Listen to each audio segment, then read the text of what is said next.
This meeting is being live streamed. Got it. Got it.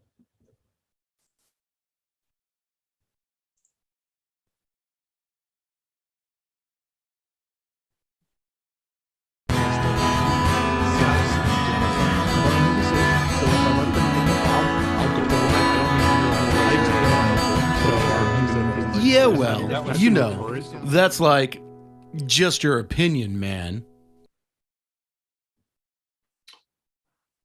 And we're live. Welcome to the Audio Opinion Show, where audio people gather and share their opinions on audio topics that really no one else really cares about. That's the whole shtick. That's the show. We do it for fun and mostly nonprofit. I'm joined by 5 of my very good friends in tonight's topic sharing. We are pretty much all live event sound reinforcement guys. I think it's a boring group tonight. We don't have anybody that's got any other perspectives, which means we will all agree on everything. I am joined by my co-host, as always, Andy Broughton, who I checked has the record, other than myself, for having been at the most audio opinion shows ever. Oh, I thought you were going to say the most opinionated. Also that, but has attended, although Mac, very close. So Mac has been a frequent, I've also been at well. most of the ones Joe hosted where Andrew and Brian weren't there. And more fun was had and more bourbon was drank. I know. You don't think I'm like not streaming? I'm paying attention. What was it that you guys were like roasting me when I was in Japan? Anyway, we'll move on. But yes, if for some reason, hey, does being at the event that didn't happen count? You know, like. I don't know what he's saying. Oops. Sorry, Michael, I think I did that to you by accident. I did not mean to mute you. Sorry about that. No, I'm saying like last week, you know, when there wasn't one, but I was there. Sorry. Hope you didn't wait the whole hour. Yeah, sorry. I tried. Well, and I will say, like, anyway, we should move on because but yeah, I was so buried in what I was doing last week that I didn't even remember I had a stupid show, which is a good thing. I was like at a show doing show stuff, and I was so like in it that I completely forgot that we even do a show. Anyway, let's start with the polls, because that's the way we start. And the first thing we always start with, as we all know, the most important question. And so I'm going to launch the most important question poll. I will read it for those of you who are watching on YouTube. If you faced it IRL, that's in real life for those of you who are under the age of 45, because nobody uses IRL anymore. What is the scariest thing in TGMEM? What is the scariest thing in TGMEM? And if you're not sure what TGMEM is, that would be the greatest movie ever made. I don't need to say anything else. So what is the scariest thing if you faced it in real life? Would it be 1, the fire swamp, 2, the cliffs of insanity, 3, the shrieking eels, 4, the life-sucking machine, or 5, Wallace Shawn? And I'm apologizing to Wallace Shawn because I was just too funny to not throw that in. And Andy, can you vote or not vote? I cannot, sir. Oh, here we go. You know what? Now you can vote because I want you to be able to vote. I have just now gave you. I think it worked. Did it work? It did, yes. Excellent. So you threw in your votes, so that's great. Zoom suffrage. It's a big deal. So I will end the poll. And apparently the scariest thing in The Princess Bride is Wallace Shawn. So with 50% of the vote, basically, Wallace Shawn is the scariest thing in The Princess Bride, which I find conceivable. That was a funny line. I should give myself something for that. Okay. So here we go. What's our topic for the day? And for those of you who've been playing with this at home, some of these are repeats intentionally. So it's not like I forgot. But different group of people, different group of things. So Here's our topics. Andy Broughton has also not seen these, so I'm allowing him to vote. I don't get a vote. So question number 1, would you actually tour with a Neve console like Green Day is doing right now, if you could? Just a random question. Some sort of analog mixer board, right? Well, I mean, really like a Neve analog mixing console. Like really a studio high-end board. Yeah. Yeah. Okay. So that's essentially that question. And the second question is the AVID concept of use the external plugins you want really valid, or should it all be built into the console? Number 3, what's your most favorite modern console / toy and why? And we've answered this question, except that I allowed us to bring up things like from the 70s and 80s. So I'm intentionally going something from this decade. And then the last question is the same question, but the other side. What's your least favorite modern console or toy and why? So, what's your favorite digital console that you like to mix on, or what's one that you really freaking hate? Those are the questions. A couple more votes to go. I will sing the Jeopardy theme if I'm given the opportunity. I think I have one more person who can vote. Waiting. And since no one else is voting, I'm going to call it as done. Share results. It is a tie. Interesting. It is a tie. Would you tour with a Neve like Green Day is doing if you could? And we can jump off that topic. Or what's your favorite modern console toy? What were you going to say, Mac? I think it just looks like a console night. Honestly, you're right. So let's phrase it as what's your favorite modern console toy and why, acknowledging that it could be that Neve studio console because somebody's touring with it, so it actually counts. So I think I shared that. Everybody saw it. Get that to go away. And Andy Broughton, because I always pick on you first. Do you have an opinion? What's your favorite modern tool? It doesn't have to be consoles, but tool. Wow, definitely the little sound bullet. Valid, totally valid. That thing is the cat's meow. I absolutely love it. Everybody's familiar with it, I assume. Sound bullet. Yeah, I have one sitting right over there that I've actually never used. You can ship it to me if you want. I actually went to order one the other day, and it was like it's not going to get here in time before I have to leave, and so I didn't. No, it was a gift from Erskine, so I'm going to keep it. That's where mine comes in the greatest little package too. The greatest little carrying case. It's perfect. I just got one like a week ago, and the whole 1/4-inch jack built into the thing I was not expecting that, and it's ridiculously clever. No, it was really well thought through. Somebody sat there with a group of people like, okay, what do you hate about the Q box? I want a Q box that's better, and somehow they jammed it into that tiny little package. And now, and here's Pete. Speak of the devil. Pete makes tiny little packages. There's Pete. Yeah, I was going to say, you do understand that we have summoned Pete Erskine by saying his name 3 times, and consequently, there he is. My ears were burning, as it were. We were talking about the sound bullet, which we were talking about on Facebook there. Were your ears burning because you just freshly touched up the dye job? I've been there, done that. Exactly. No. I just was late coming home from a gig, and so I thought I'd just pop in and terrorize and pop out. Exactly. So, Pete, I don't know for sure that you heard the question, but I partially phrased the question. I know the answer, though. Okay, fair enough. It's like Jeopardy. But I said, what is your favorite modern? I was throwing the word modern on purpose. Console / tool. And I was literally thinking of you and others like you who don't necessarily work with consoles all the time.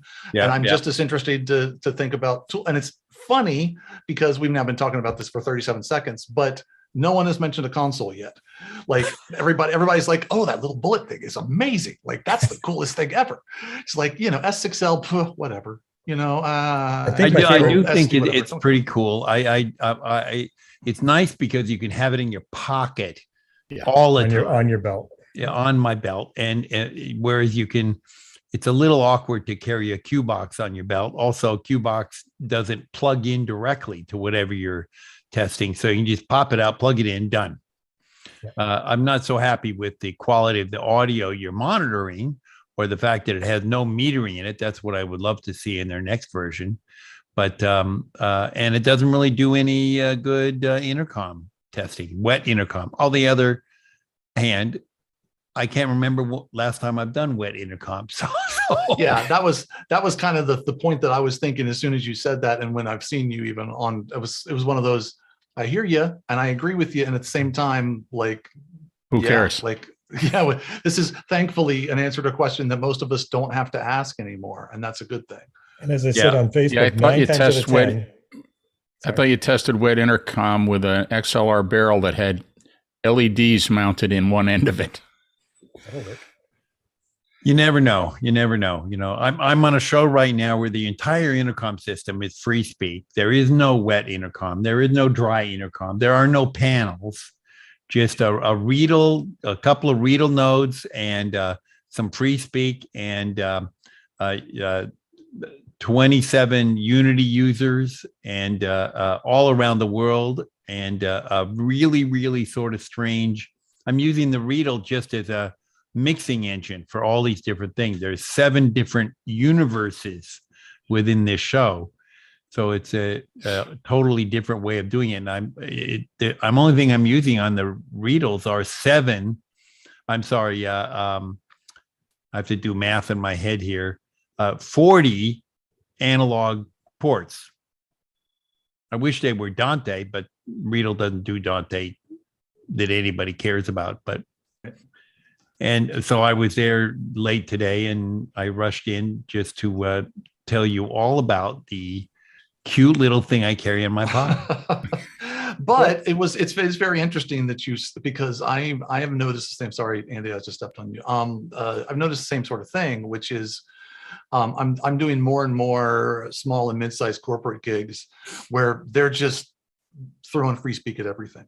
It's just so much easier and so much simpler. And at the end of the day, it's, and you can control, all of the things that you're used to being able to do with a matrix system, you can do. It's just, only 4 things per belt pack. But for most of the small to medium corporate things I'm doing, that's all that's necessary. But oftentimes those things change. And as they change and evolve over the course of a show, the ability to just remotely go, oh, you need these 3 instead. Oh, you need this instead. So much boom, easier. boom, boom. So much easier. Yeah. I mean, the sound bullet guys, they knew that nobody's going to be using analog comms. So they said, why would we put that in there? That's not something anybody needs anymore, or won't be soon. Yeah. And somebody who's not me, since I'm multitasking here, can you find a link to this thing so we can put it up on a screen share for anybody who watches this later, so people will know we're not literally talking about a bullet. It's like this is actually a Second Amendment audio tester. Yes, exactly. Yes. Your right to bear bullets or something, or or Andy can like pull out the real thing and model it like Vanna White. There you go. So on the screen share, that is the sound bullet. Not a great picture of it, but it's a sound bullet. There we go. There you go. That's even better. That looks good. But it is interesting to me, and we've only burned 12 minutes, so I'm sure we'll rabbit trail onto something else. But it is interesting to me that a group full of super geeky sound guys. This is very it figures, I guess, to me that none of us are saying like, oh yeah, the Digico SD12 or that AVID blah blah blah, which. For those of you who may be watching this who are new to professional audio or just getting into it, whatever, and you just are drooling constantly over the latest, greatest digital whatever, the reality is it's little bits like this that are the things that actually make your life easier and better. And like you end up going, Stream this Deck. is Stream right. Deck. Yeah. These are the like best this is little things. it's Question is, what do you use every day to make your life easier? I mean, the last week Sharpies, I was roll at a tape. show with a musical band, and they were trying to rehearse, and they couldn't get the piano interface to work. So I was watching and watching and watching. They just were futzing around, and I walked up on stage, took out my sound bullet, put the little 1/4 inch, plugged it into the DI. It didn't work. So we moved to a different thing. Bing, bing, bing, bada boom. They plug it in and it worked. And everybody was trying to test it with The PA. the mics that were in the piano. And they weren't able Nine to do times it. out of 10, I'm going up to the house guys going, I'm not getting any program sound. Oh, really? Click it in. I can hear it. Yeah, exactly. It's your problem, not mine. Yeah, That's nine yeah. times out of 10 when I'm not using this one, but when I was using the cue box, that was when I'd pull the cue box, it was just to show that, yeah, I'm actually sending something. There you go. Exactly. So handy. I am faced fairly frequently with situations where I have to line check a bunch of stuff. And I'm not going to get the real thing until at a later time. And just the ability to be able to test all the way to the end of my cable anyway, and go bing, bing, bing, bing, bing, bing. Okay, I for sure know that all these things, the guy walks in with his multi-track rig and you plug in your 16 XLRs into the back of his rig and 7 of the tracks don't come up. What's the very first thing he's going to say or she is going to say? It's your fault. Exactly. Your DIs are bad. Your lines are bad. It's like, no. I went bing, bing, bing, bing, bing through all these. These are all proven working good. Your rig is not spitting out the sounds you think. So what little device did you wish you had doing 1,000 commentator panels? Good question. Not literally 1,000, but it felt like it. Yeah. And we used a DB. What's it called? The DB box Type 2 or whatever. What's that one? That's DB like box fairly 2, big. It's CP. about this big. Yeah, and It's that got a one meter was on it. It's got a speaker on it. Yeah, Yeah. that one was useful because it had the metering. We had a bunch of 4-wire stuff in addition to the commentator positions, which were digital, Ravenna announcer stations. We had a bunch of analog 4-wire stuff, and we used the DB box a ton, and just exactly the way that you would expect. It was like, plug it in on one side, talk into it, put another one on the other side, talk in this, Yeah. or do the loop back thing where you're like, go to the end of the 4-wire line, loop it, and then just send it back to yourself and go, and perfect example of, I think it was actually that one. It was the DB Box 3 that's The DB being Box shared 3 by is Joe brand Foley. new. Somebody or needs to it make looked just like it. Yeah. somebody needs to make one that of form those factor. that's Bluetooth and you just use as an app on your phone. So you don't have to have a big box. It just has the connectors and then some way to send the data to your phone.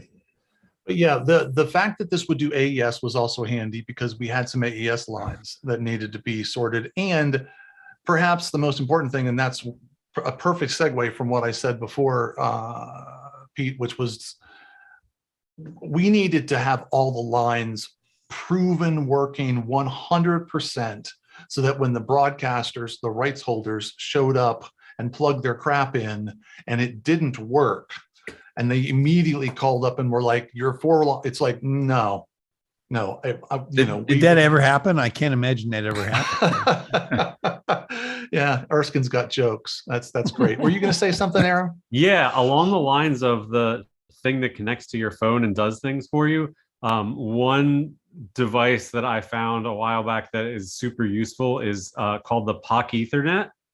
And it's sort of like one of those Fluke link runners, but it's way cheaper and it connects to your phone over Bluetooth. Here, I'll screen share here. I found it. Share the cool thing. If I remember correctly, Fluke no longer licenses the link runner as well, so they're harder to get. So basically, it's you Bluetooth to this box, and you can plug this box into your network. It'll pull CDP or LLDP data, so you can see what port you're connected to on a switch. So like it'll report back ports and native VLANs and all that stuff. It can ping. It can ping an IP address. It can receive DHCP address so you can see if that's working. All of that kind of handy little thing kind of stuff. Can it? Super useful. No, go ahead, Andy. Can you use it with Wireshark and sniff ports and things like that? No, it's not a front end for Wireshark. But it does a whole lot of other things. 'Cause I'm realizing I have to buy. I've definitely found it really useful, like on site, especially once you end up in a sea of network cable attached to a lot of switches, and you're like, I don't have time to figure out to actually trace this cable. I can just plug it in and know, oh, I'm in port 20 on. Does it tell you what switch. IP the port is set for, or we're looking for, or the switch it has, or?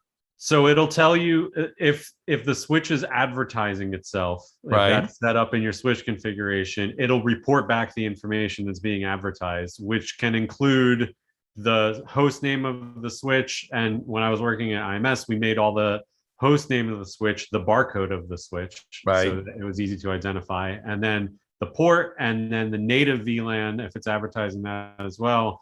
And then if it's also, if there's a DHCP server on the network, it will receive an address and tell you where it's getting it from. But it doesn't do So, any port scanning or anything like that.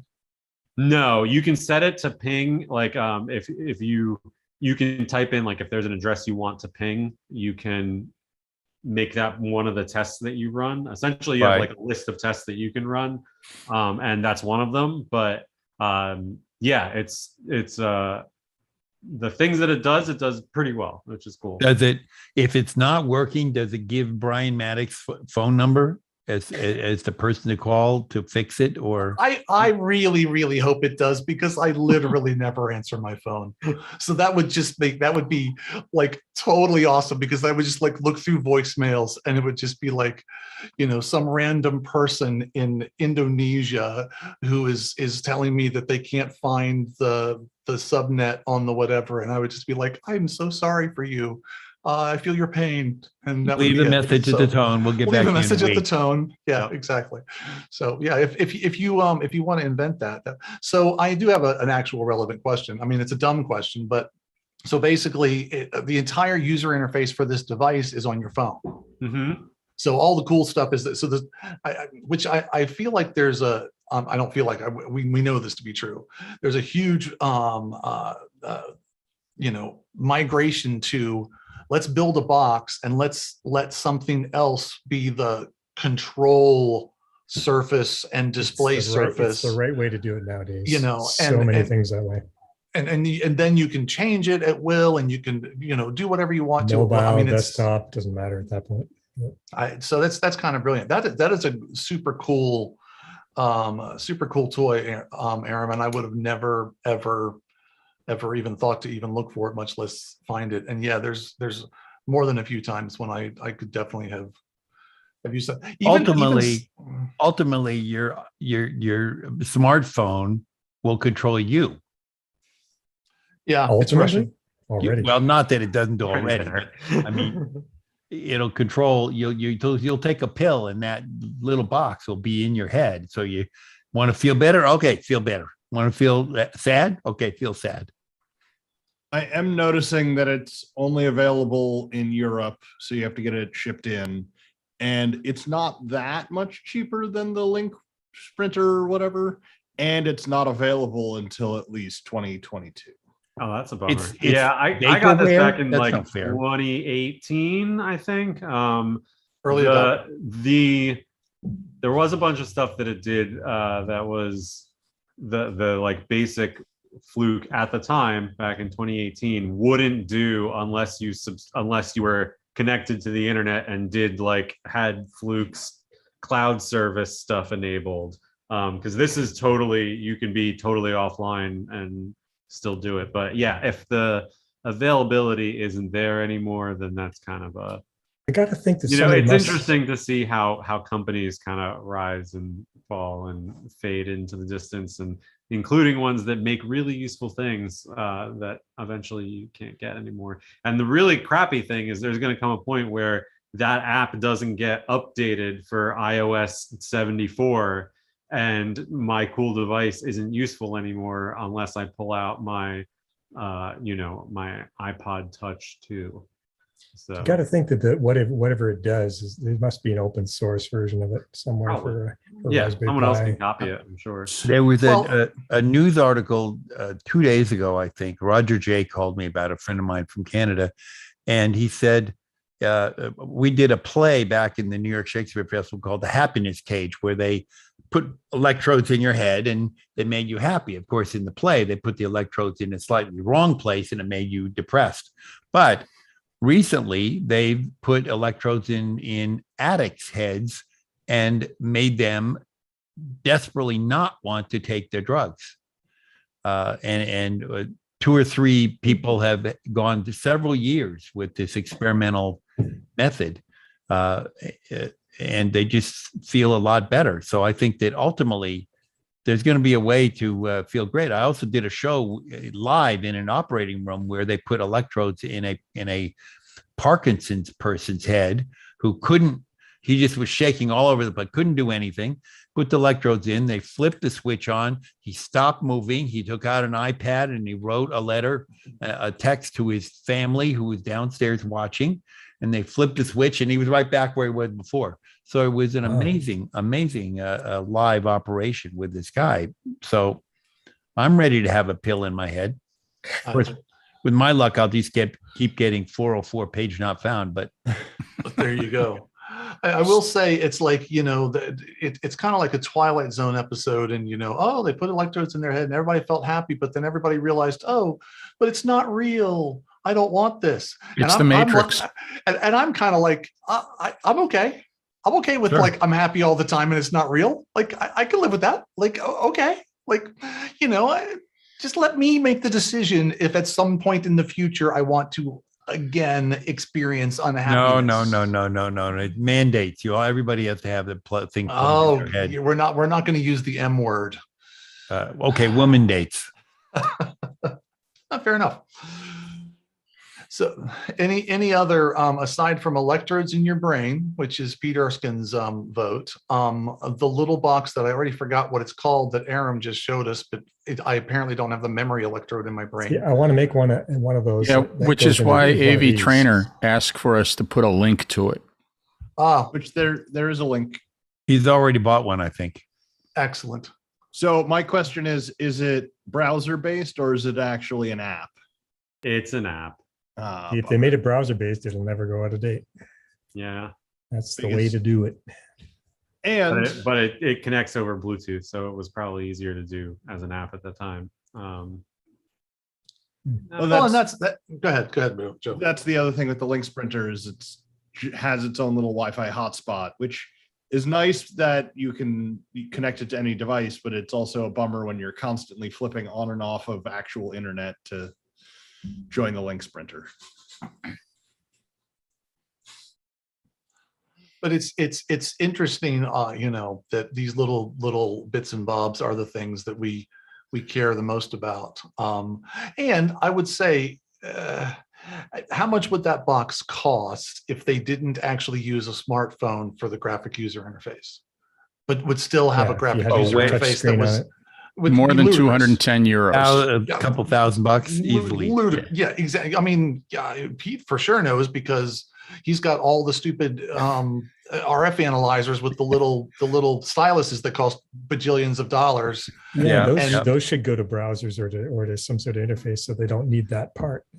And at a certain point, it's even if, like you said, Aram, even if, in my opinion, since this is the opinion show, even if at some point it no longer supports a current device, you've still saved such a ridiculous amount of money, and they've given themselves so much more flexibility to develop the product, that if that means that I just have to strap, my iPod Touch 4, to it and go, okay, if I'm going to continue to use this is what I've got to do. Right. This is an appliance. This is it.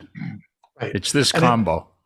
And at a certain point, I'm kind of okay with that because, even if you bought a device to link up to it with it, never updated the device from its whatever that worked, and just strapped the two together with rubber bands and said, I'm always going to use these together, it's still bajillion times cheaper than if they put some kind of touch screen, something like put their own GUI, in place. And it's interesting that we've gotten to that place where, that sort of thing is happening. It's when I was back in high school, way before all of you were ever born, Little Red Schoolhouse. Little Red Schoolhouse. I never could have imagined where we are today with technology. I didn't even think about carrying a phone around. I mean, how could that happen? And where are we going to be in another 50 years? Electrodes in our head, and I'm not even kidding. It's like I'm kind of kidding, but then I'm not kidding. Yeah, I've already bought it on Kickstarter. He's already pro electrode, which I think Exactly. I can support. I can support that. Yep. I mean, I think, didn't Wall-E already predict this? We're going to destroy this planet. We're going to go and live in spaceships, and we're going to stop having need for arms and legs and just become blobs riding around on hover things. And I feel like they meant for that to be dystopian, but I'm not sure. I have strangely mixed feelings about this. You get all your needs taken care of. That's what I'm saying. They seem to have no need for jobs, so there must be some sort of either bartering system or universal, global income or something. So, Well, it's like Star Trek. They don't use cash on Star Trek. No, it's all Venmo on that little flipper. Exactly. why would you need money when you can walk up to a machine on the wall And have tell it it make what you anything, want, right? and it'll just make it? Make me a pile of money. I have an audience of two people. One of them is a Trekkie, and they've now just dropped off.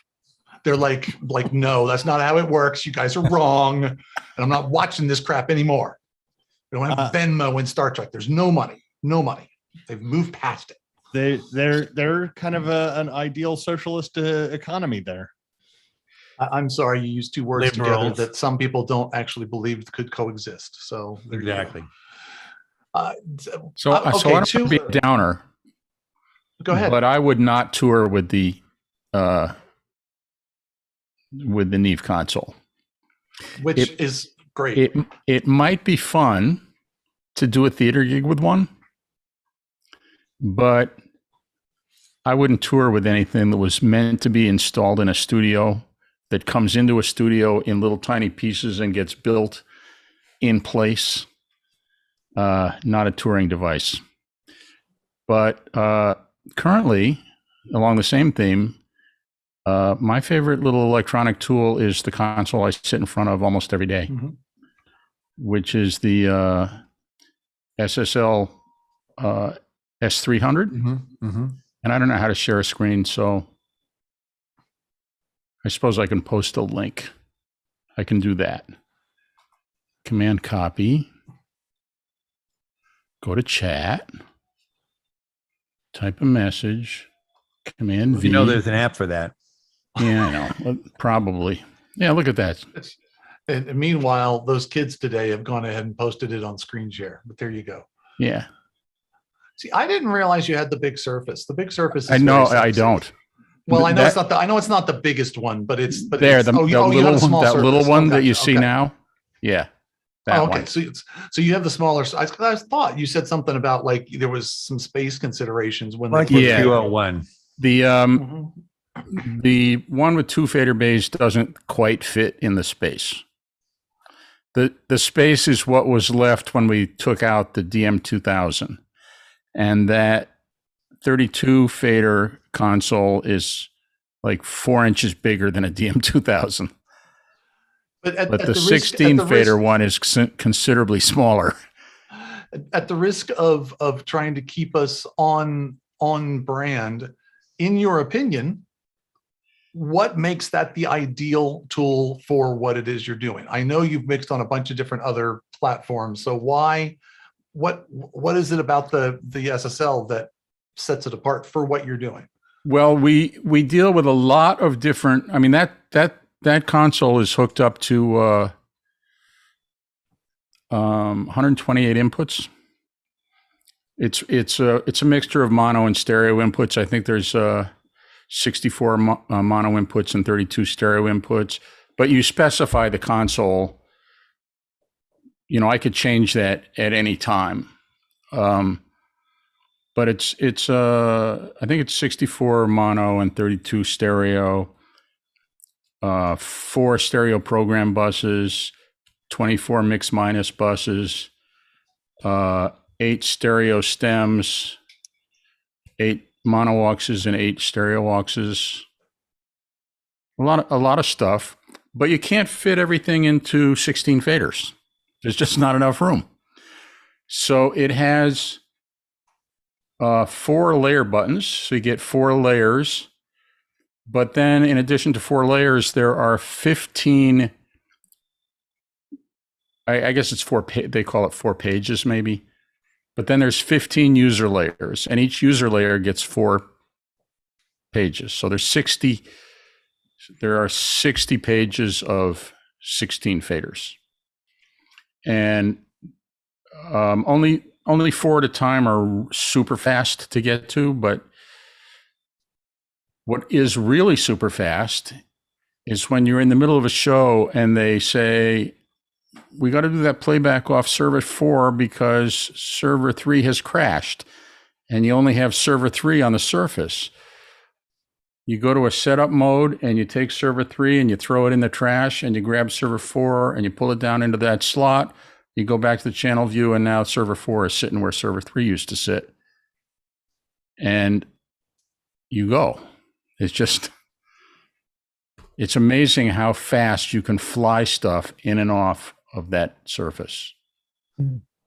Speaking of Neve, you put down Neve, but the first concert I was I didn't put it down. I would love to do a theater show with it, but I wouldn't tour. I wouldn't tour with a studio console. Was in the Rheingold Theater in Central Park. The Beach Boys came in with the Neve console, and this is a long time ago, but it was a custom Neve console. It was only 2 feet wide.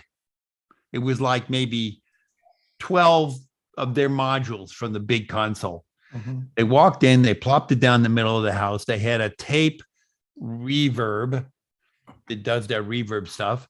And they made a live concert sound exactly like their records. Truly amazing.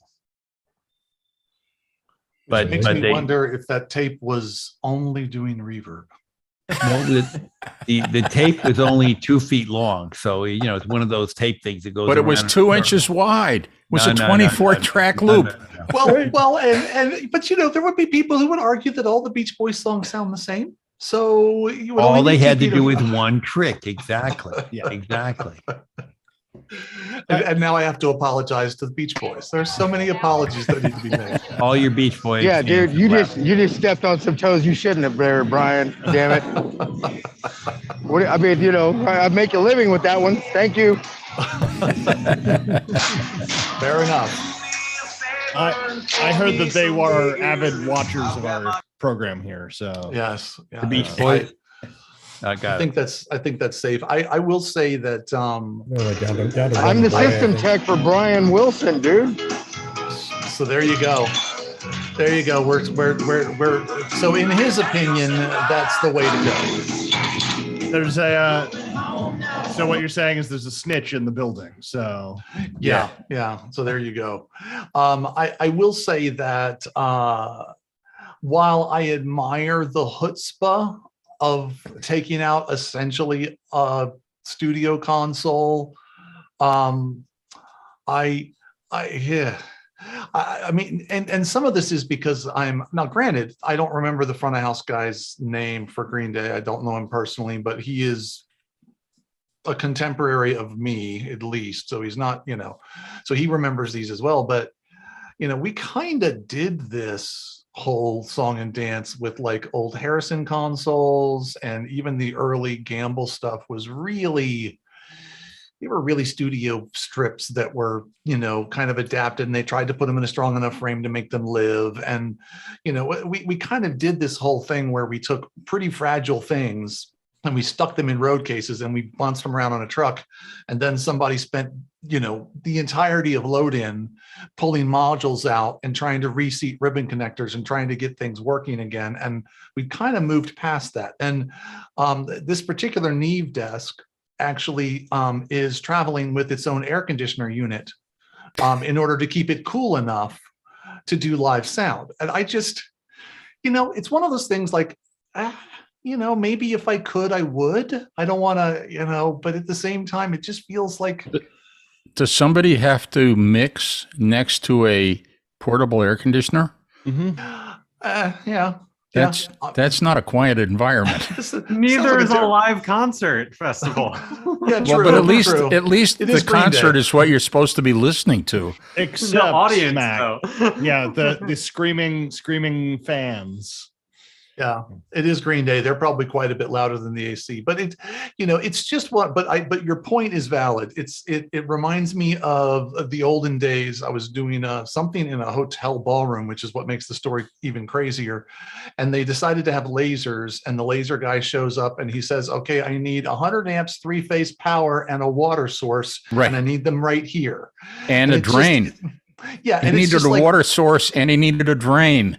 and I know I've told that story 100 times on this show, but it's a perfect example of these two things should not be, you should not have the noise making box that make things cool next to the place where you need to hear things clearly. It's just doesn't feel like it's a good fit. What are you using for a backup console? I don't know. Anyway, God bless them. I'm sure 32. it's fun. An but M32. Probably. It's got those Midas preamps. It's great. Yeah, great Midas preamps. I mean, If you want great Midas preamps, you buy the now I can't even remember the name of it. 2 channels, one. XL42. XL42. Yep. Yeah, and they're not $50 per channel the way that the ones made by Behringer are. Surprisingly. Yeah, shockingly. yeah, I was gonna say, like, every theater production that used to tour, or if it's Wicked, still tours a Cadillac J-type. Also, along with that console, has the whole rack of spares, and the road cases of spares. The tiny dead blow hammer for reseating all the cards. Yep. Oh my Every time you gosh. tip the console, because the cards don't stay in. Yeah. So it's one of those, it's like, this seems cool. And then this is, again, we kind of made this progression, and I don't know why you'd want to go back, but you're hanging 250 feet of copper on the end of your mic pre, when you could put the mic pre's right next to the stage. It's like, okay, it's a great mic pre, but it's 300 feet worth of copper away from the source. Right. Are we gaining much? Does anybody hear the difference? And yeah, if other than him. And especially with a loud group like Green Day with a fan base screaming, like they're probably screaming in a horrible arena with. Well, and currently stadiums, not even arenas. Oh, stadiums. Okay. Well, my preamps are scattered all over the building because they're all on a network. I recently was trying to convince a folklife festival here in the DC area to hire me to provide the sound. And part of that was them going, well, no, it has to be an analog console. And I'm like, why? Like, do you have an engineer that is coming with the band that is requiring it? Did it also have to be a tube analog console? Right. It had to be an analog console because that's what they've used for the last 100 years on the show. And that's all they know to spec. And they wanted me to provide an engineer. It wasn't that they needed an analog console for any other reason than that's what they were used to speccing. And I'm like, so that's going to cost extra money. And now we have to get outboard gear and we have to get copper, or I could pull one piece of fiber and have 2 people be able to lift the console up onto You them. could tell them you have a digital console with an analog sound plug-in, and then you're set. I have a number of Digicos that have that fake tube front end. Digitubes. It's Digitubes, and yeah, I just worked on a Digico desk a week and a half, well, a week or whatever it was, first time ever, and I was just like, Digitubes, really? Anyway, that's The Digitubes in the old D series consoles actually had a card you had to Real shove tubes. in that had tubes in it. So which then I would buy, but it's just the whole and when I say buy, I don't mean literally with my money, not with my money. He means literally with someone else's money. With someone else's money, I would buy that. right. So on that topic, let's talk about a Rivage with silk preamps. The real thing. I'm Yeah. willing to talk about that. I've had a number of people swear up and down it's the best thing ever, and they never want to mix on anything else ever again because of the silk preamps set to 100% silk. Mhm. I have not personally sat down and listened to it, so I don't really have an opinion, but I also am somewhat skeptical of. Well, I haven't. I also have not used it, but I'm less skeptical. I mean, it's basically a digital simulation of two different tubes, or two different transformers. Sorry, not tubes, transformers. And the Silk Blue is from a certain generation of Neve consoles, simulating the transformer that was used in those consoles. And the Silk Red is the simulation of a different series of Neve consoles. And, if they've been able to simulate that, and is it even really simulating it though? That's done right in the preamp. right, but the transformers aren't. I don't think it's digitally simulated. I think it's some sort of. I'm I think guessing. it is in Yamaha land. Yeah, because otherwise they could do it in the console. And they don't. They do it right in the preamp. Well, it is true. They do it in the preamp, not in the console. But And Makes me think only in it's specific analog. preamps. So you Yeah. have to buy the right card. Expensive preamps. Yeah. Yeah. well, I mean, it's the only preamp card they have for the 622 rack. I mean, it's the 16 input preamp cards that go in the Rivage frames. Yeah.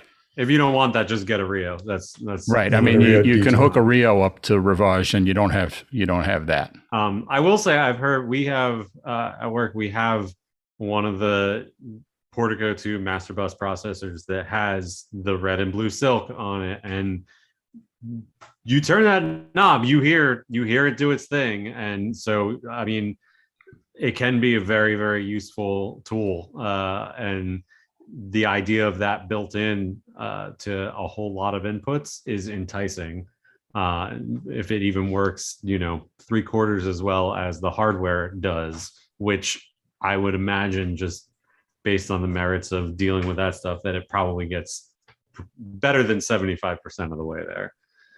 The telling thing for me is that people who normally would be Digico people are now using the Yamaha. And let's face it, most people that are big Digico fans are going to think, oh, Yamaha, that's nobody likes the sound of Yamaha. Or Midas people, they don't like the sound of Yamaha. And now these people who could choose whatever they want because somebody else is paying for it are now choosing Rivage. So I remember at AES a few years ago when it might have been the first year they actually showed the Rivage. And I made a comment standing right behind Kevin Kimmel while he was demoing the Rivage to a possible client that got an angry look from. He turned around and scowled at me because I said I think they've just come too late to the game. Digico, has really sewn up the touring concert market. I mean, I'm not a big fan of Digico consoles, but they're super powerful, and they did what people wanted, and they really locked down the concert market. And I just was convinced that as nice as Rivage was, it was just too late to the party. But I think I was wrong. I mean, it's clearly shown certain advantages that that give it a leg up in that competition. I mean, and it is a competition. I mean, it's really, when you get down to it, always moves to the top. Every time they try, they had the M7, they had, all these things that they become the number one, not the world's greatest console, but the number one purchased console will always be, until Behringer came out, I guess. But at the time it was to the top. Yeah, at the time it was launched, though, it was pretty hard to bet against Digico because they really had given people what they wanted. Yeah. Well, I was. Go ahead, Joe. The price point difference between a Ravage and a Digico at the same loadouts is still a little different. The Yamahas do come in a little cheaper. Not a huge amount cheaper, but a little yeah, I mean, yeah. But I was really surprised. You're still talking about multiple hundreds of thousands of dollars for a full-blown system. Yeah, still not cheap. I was really surprised that a long time, very highly respected Claire guy on the last time I did a show with Claire guys, just a couple of years ago. Oh gosh, it was that long, right before the pandemic. The adjunct monitor console was an SD blah blah blah, one of the new ones, I think at 12 or whatever, and then the traveling console was a PM10, and he straight up said, he was like, I like working on the Digico better because I can do more things with it, but I like the sound of the Ravage better. And I was kind of like, I couldn't believe that a totally like touring rock and roll music guy was actually conceding at all, would even consider the idea that a Yamaha desk actually sounded better than a Digico desk. I was like, this is like a sea change. So they have managed to do something to convince. Now, we talked a little bit, I think it was on the last show, about preconceived biases and how they color our, and then there's a lot in this particular conversation. There's a ton of that going on in this because we're talking about subjectivity and taste and everything else. It's a whole different conversation, but yeah, it's interesting that the Yamaha, after years and years and years of always being the I'll take it console, is now in a lot of circles becoming that's the one I want. That's the sound I want. That's the machine that I want. And I was completely with you, Mac. I would have never predicted it. And now that they've come out with smaller versions of the Ravage, so they have more of a range available, I think that's going to continue. Anyway, we're close to an hour. We are rabbit trailing all over the place, which is fine. That's the point of the show. But does anybody, aside from I love SSL consoles, because why would you not? Does anybody else have a favorite? I'm actually curious. Direct question, Andy Broughton, to close us out. Even though it's a bit of a rabbit trail, if you can pick any console to do your job, any console, you can literally spec it. It doesn't matter what size, doesn't matter who has to carry it. No other criteria other than I want to mix on this. I'm curious, which one would you pick? You're really curious? I am. It'll be the CL5, only because I can do more with it than any other board, and I'm faster on it. Now, is it the best board in the world? Of course not. I'd like to be at the level I am with the CL5 on a Ravage. I wish that was the board that I had all that knowledge and experience with, but I have so much experience on a CL5 that if I put it in front of me, I'll do whatever I need to do with it quicker and with more stuff that I can do. And I think I would say the exact same thing, only the exact opposite thing, which is I would actually want the Ravage specifically to force myself to learn that as well as I know the CL5, just to kind of push. But you're right. I just know that the Ravage is not ready to do some of the stuff that I can do with the CL5. Maybe one admittedly, day. you've got a ton of extracurricular activities that you're doing with your CL5. That I'm the only one that cares about that stuff. So. Right. Well, and Aram cares. And Brian, because he uses it to do his cross-country mixing. That's true. Yeah, I'm a big That's true. fan. Anyway, I am gonna call us to a close. Thanks to my guests for being here. Thank you, Andy Broughton, for co-hosting with me. I am assuming that my co-host has prepared the fabulous bean footage to finish us out. So You with betcha. that, we will wave goodbye to our YouTube audience. Goodbye, YouTube audience. And Andy, roll that fabulous bean footage. Dressed up